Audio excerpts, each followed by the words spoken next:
Mapagpalang araw mga kaibigan. Sa video natin ngayon ay pag-uusapan natin ang kahulugan ng puting ahas.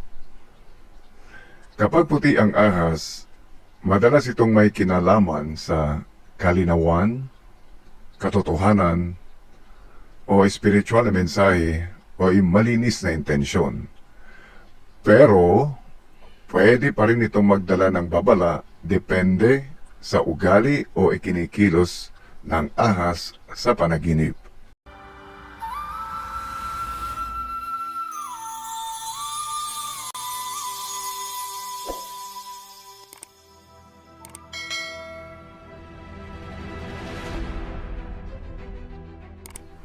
Narito ang iba't ibang sitwasyon kung ikaw ay nanaginip ng tahimik na puting ahas. Nakakita ka sa panaginip ng malaking puting ahas na nakahiga lang sa gilid. Hindi ka ginagalaw, wala siyang ginagawa. Ang ibig sabihin nito ay may bagay sa buhay mo na hindi mo pinapansin, pero mahalaga. Isang katotohanan o kaya ay isang insight na tahimik lang na naghihintay na mapansin mo. Huwag mong i-ignore ang mga subtle signs o yung parang mga kalmadong mga senyales sa paligid mo.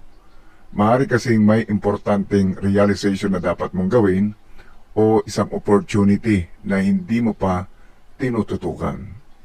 Pangalawa, kung ikaw ay managinip ng galit na puting ahas, medyo nakataas ang ulo at handang umatake sa iyo.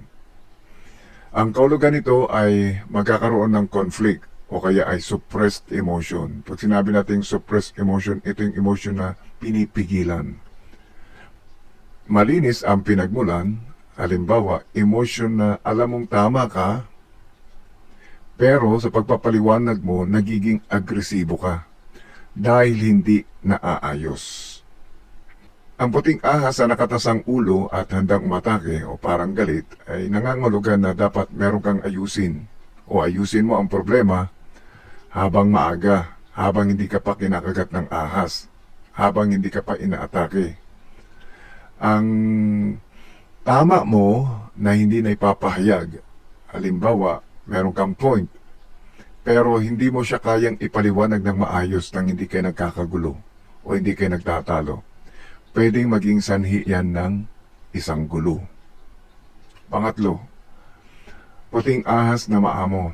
Kung halimbawang hinahawakan mo ang ahas sa iyong panaginip at hindi ka naman ito sinasaktan, ito ay simbolo ng proteksyon, gabay o mabuting presensya sa buhay mo.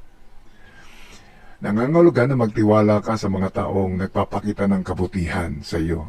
Dahil may mga taong tunay na nasa panig mo at nagmamalasakit sa iyo.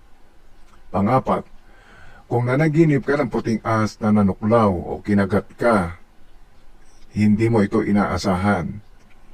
Ang kahulugan nito ay may katotohanang masakit tanggapin na iyong malalaman o isang pagtatraidor na galing sa taong pinagkakatiwalaan mo. Siyempre, pagkagaling sa taong pinagkakatiwalaan mo, hindi mo aasahan.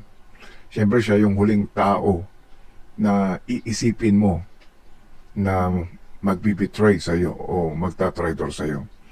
Kaya maging maingat kapag ganito ang iyong panaginip. Maging maingat sa pagtitiwala.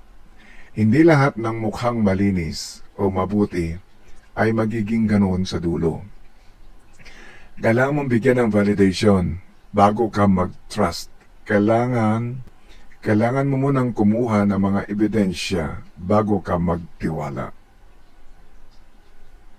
Panglima, kung ikaw ay nanaginip na hinahabol ka ng ahas na kahit saan ka pumunta ay naroon siya. Ito ay tumutukoy sa mga bagay na gustong-gusto mong iwasan o iyong iniiwasan na, pero kailangan mo siyang harapin. Karaniwan sa ganito ay yung katotohanan na ayaw mong malaman o responsibilidad na ayaw mong tanggapin. Ang dapat mong gawin pagka ganito ang iyong panaginip, harapin mo kung anuman ang katotohanan, kung anuman ang issue, at kung anuman ang responsibilidad. Dahil kapag tumagal ito na iniiwasan mo, lalaki ito, lalaki din ang pressure, mas lalaki ang takot mo at mas lalaki ang harm na may dudulot nito sa iyo. Pang-anim, kung ikaw ay nanaginip ng tahimik na ahas pero biglang nagalit ng lapitan mo. Nangangahulugan ito na merong isang sitwasyon o merong isang tao na matitrigger mo nang hindi sinasadya. Ibig sabihin, mapapagalit mo siya kahit mabuti ang intention mo. Kapag ganito ang iyong panaginip, mag-ingat ka sa mga actions mo. Minsan, ang mga akala nating aksyon na tama o yung gagawin nating tama, magandaan naman ang ating intention, pero dahil mali ang timing, mali ang approach, ay nagiging masama para doon sa tao na gusto nating kausapin. Halimbawa, yung kaibigan mo gusto mong sabihin na,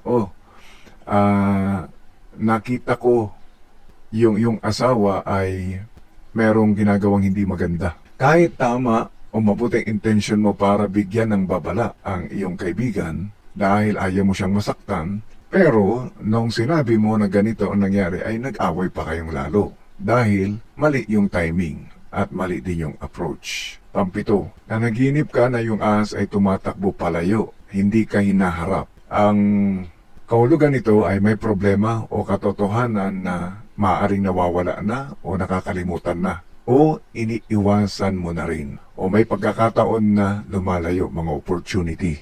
Pag ganito yung panaginip, tanungin mo yung sarili, may opportunity ka ba na pinalampas mo o pinapalampas mo? O may problema ba na kinakalimutan mo na lang? Ang puting ahas ay kakaiba kumpara sa ibang kulay ng mga ahas, sapagkat ang puti ay mas konektado sa truth, sa katotohanan and awareness. Hindi lang basta takot, madalas merong lesson o mensahe ang puting ahas sa panaginip. Mga kaibigan, kung ganito ba ang iyong panaginip tungkol sa puting ahas, ay mag-comment ka lamang na ito nga ang aking panaginip. Hanggang sa muli mga kaibigan, magkita-kita tayo sa susunod na mga video.